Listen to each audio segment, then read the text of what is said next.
Ինչպես է ստացվում, որ Հայաստանի ներկայացուցիչները կարող են Ադրբեջան մեկնել առևտրային, տնտեսական եւ այլ հարցեր քննարկելու նպատակով,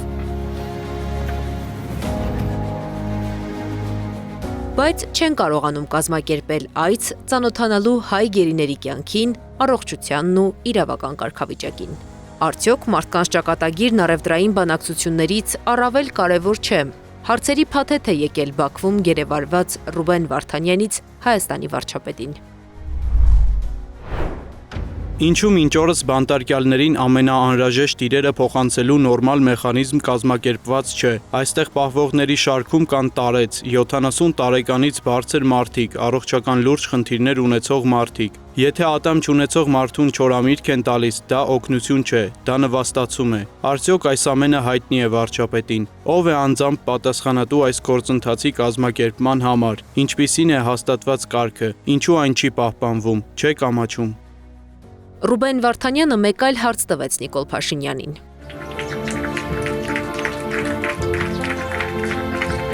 Փաշինյանը չի ամաչում խաղաղության մրցանակ ստանալիս, խաղաղության մասին խոսելիս եւ ծափահարություններ ընդունելիս, երբ Հայաստանի քաղաքացիները շարունակում են Բաքվի բանտերում մնալ։ Ծափեր ու մրցանակ ստացել է, խաղաղության մասին խոսել է, իսկ հարցին, թե ինչ են անում գերիներին վերադարձնելու համար, պատասխանել են ամենատարբեր մակարդակով։ Աշխատում են ոչ բացահայտ։ Երբ որ դուք խոսում եք այնտեղ պահվող անձանց մասին, ավելացրեք, որ Նիկոլ Փաշինյանը այն մարդն է, որը ամեն տարի, ամեն ամիսը մեկ ինչ որ գործողության հետևանքով մարդ է վերադարձնում Հայաստանի Հանրապետություն։ Մենք չենք, ասենք, գլուխ գովում, բերան ծռում, ինչ որ մեկին փորձում լավը թվալ, չգիտեմ, քաղաքականության մեջ տղամարդ խաղում։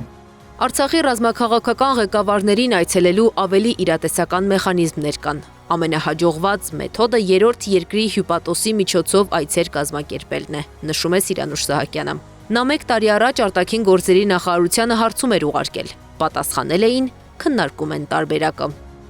1 տարի անց մենք դեռևս ունենք քննարկվող հարց այն պարագայում, երբ բարձրաձայնվող խնդիրը ունի հրատապություն եւ իրեյությամբ մարդասիրական բնույթի խնդիր է, որտեղ ձգձգումները ուղղակի անթույլատրելի են եւ ցանկացած ձգձգում կապված է մարդկային արժանապատվության, կյանքի եւ անվտանգության հետ։ Մայիսի 6-ին Դավիթ Իշխանյանը իսկ մոտ 1 շաբաթ առաջ Ռուբեն Վարդանյանն էր ձայնագրություններով դիմել մարդու իրավունքների պաշտպան Անահիտ Մանասյանին իրենց տեսակցելու համար։ Ես չգիտեմ հարգարժան պաշտպանը կունենա այդ պատասխանատվությունը եւ վճռականությունը այցելելու, նաեւ մեզ տեսնելու եւ այդ դեպքում ավելի մանրամասն տեղեկություններ կունենա եւ կծանոթանա թե ինչպես է ընթացել, ինչ լուրջ եւ կոպտագույն խախտումներով ընթացել, թե հետաքննությունը, ամբողջ քննությունը եւ թե դատավարությունը։ Անահիտ Մանասյանն ազգային ժողովում անդրադարձել էր, ասել էր, գրեթե չկա բան, ինչից վախ ունի, այդ թվում տարբեր կենդանիներից ու միջատներից։ Մարդու իրավունքների պաշտպանի պարագայում ընդհանրապես կարիք չկա խոսել վախերի առկայության մասին, որովհետև մարդը երբ ստանձնում է այս առաքելությունը, այսպես ասեմ, դուք չեք պատկերացնում, թե տարբեր ինչ իրավիճակների մեջ ենք մենք լինում, այդ թվում տարբեր վայրերում, որոնք այցելում ենք։ Եթե վախը չէ պատճառը, ինչու պատրաստակամություն չի հայտնում պաշտպանը գերիների ընտանիքների հետ Բաքու գնալու եւ նրանց տեսակցելու համար։ Իդեպ վերջին շրջանում գերիների հարազատներն են այդ պատրաստակամությունը հայտնում։ Ոչ միայն Ռուբեն Վարդանյանի ընտանիքն է պատրաստակամություն հայտնել, այլ նաև մենք, բոլոր գերիների ընտանիքները, պատրաստակամություն ենք հայտնել գնալու։ Այժմ համապատասխան մարմինների հետ քննարկում ենք այդ թեման։ Հայաստանի մարդու իրավունքների պաշտպանը հազվադեպ է տեսակցել գերիների հարազատներին, որոնք Հայաստանում են։ Դավիթ Իշխանյանի որդին մեծ զրույցում ասաց, 2.5 տարվա ընթացքում ընդամենը 1 հանդիպում է եղել։ Իսկ մարդու իրավունքների պաշտպանը կարող է այցելել Բաքու։ Սիրանուշ Սահակյանն է մեկնաբանում։ Այստեղ մի կողմից փորձ է արվում բարձրացնել այդ ինստիտուտի հեղինակությունը, ցուցադրելով, որ հայերին առնչվող մարդու իրավունքների խնդիրներ են լուծվում Ադրբեջանում, եւ մյուս կողմից այս կառույցը քողարկում թաքցնում է Ադրբեջանի խոշտանգումները հայ իրավունքների նկատմամբ։ Դրա համար կարծում եմ ցանկացած այցելություն, որը պետք է տեղի ունենա ադրբեջանական ՄԻՊ-ի հովանու ներքո, ուղղակի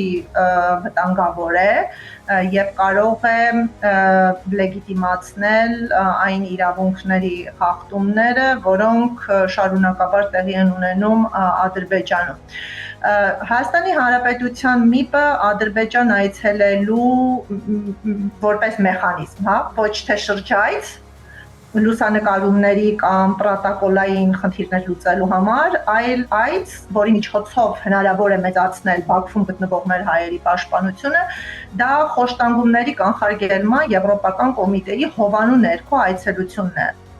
Բաքվի բանտից բացահայտ հայտարարում են գերիները։ Այս դատը 15 հոգու դեմ չէ, հայ ժողովրդի եւ հայոց պետականության դեմ է, հստակ նպատակներով եւ հեռահար ռազմավարությամբ։ Բացահայտ ասում են, նվաստացնում են, օրինակ ատամ չունեցող մարդուն չիրեն տալիս։ Եվ ինչ է անում Հայաստանի իշխանությունը։